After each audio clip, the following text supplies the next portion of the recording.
आऊज़ु बिल्लाहि मिनश्शैतानिर्रजीम बिस्मिल्लाहिर्रहमानिर्रहीम। आज हम बनाएंगे मिक्स दाल।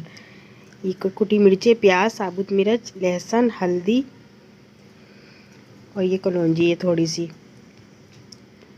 मसाला पीस लिया हमने, लहसुन, प्याज और साबुत मिर्च पीस के, और कुटी मिर्चें डाल दी हमने दो टीस्पून है भर के, 2 टेबल स्पून।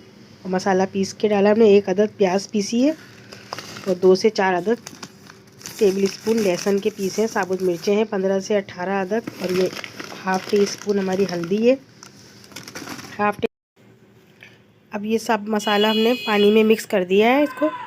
अब ये 3 लीटर तकरीबन पानी है हमारा ये। अब एक ही पानी में मैं दाल बनाऊंगी। ये मिक्स दाल है ये, और तमाम दालें मैंने 150 ग्राम लिए। टोटल हमारी 750 ग्राम है ये दाल, जिसमें मसूर की दाल है, माश की दाल है, मूंग की धुली हुई दाल है, और लोबिया है 150 ग्राम, और चने की दाल है 150 ग्राम। तमाम चीज़ें ये मैंने आधा घंटा पहले धो के भीगने रख दी थी दाल। तो भीगने से ये होता है कि हमारी दाल बहुत जल्दी गल जाती है ये, और मलाई की तरह पकती है ये। लोबिया भी मैंने 150 ग्राम लिया है, मसूर की दाल भी 150 ग्राम है, माश की धुली हुई दाल भी 150 ग्राम है। ये देखिए हमारी तकरीबन आधी से ज़्यादा दाल हमारी गल चुकी है ये।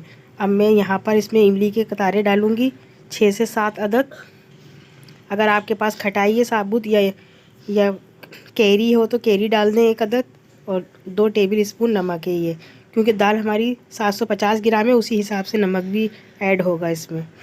मैं इसको एक ही पानी में, अब ये मैंने भगार तैयार करा है। 250 ग्राम तेल है ये हमारा, और लहसुन के जवे हैं 25 से 30 अदद।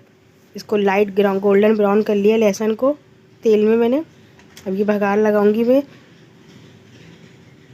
इमली डालने के बाद 5 मिनट दाल को और मज़ीद पकाना है, ताकि इमली का टेस्ट दाल में शामिल हो जाए, हल्की सी खटास आ जाए। ये देखें हमारी दाल बिल्कुल तैयार हो चुकी है ये। अब मैं इसको डिश आउट करूँगी।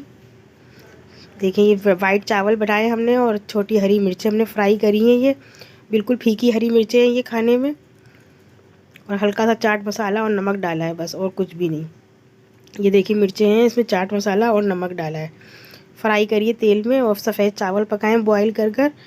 और देखिए दाल हमारे कितना अच्छा लुक आया है दाल का पकने के बाद। बहुत यमी पकी है ये दाल, मज़ेदार। मुझे उम्मीद है कि आपको ये पसंद आएंगे हमारे मिक्स दाल चावल और मिर्च सलाद के साथ। इसको नोश फरमाएं। देखिए कितने अच्छे लुक वाइज लग रहे हैं, और खाने में भी ये उतनी ही मज़े की है। बिल्कुल हमारी दाल देखिए मलाई की तरह हो चुकी है ये पकने के बाद। आधा घंटा दाल को भिगोना है, ताकि दाल खूब अच्छी तरीके से मिक्स हो जाए और अच्छी तरह से गल जाए। बिल्कुल 5 दालें मिक्स हो जाए इसी के साथ। अब अल्लाह हाफिज़। नेक्स्ट वीडियो में मुलाकात होगी इंशाअल्लाह।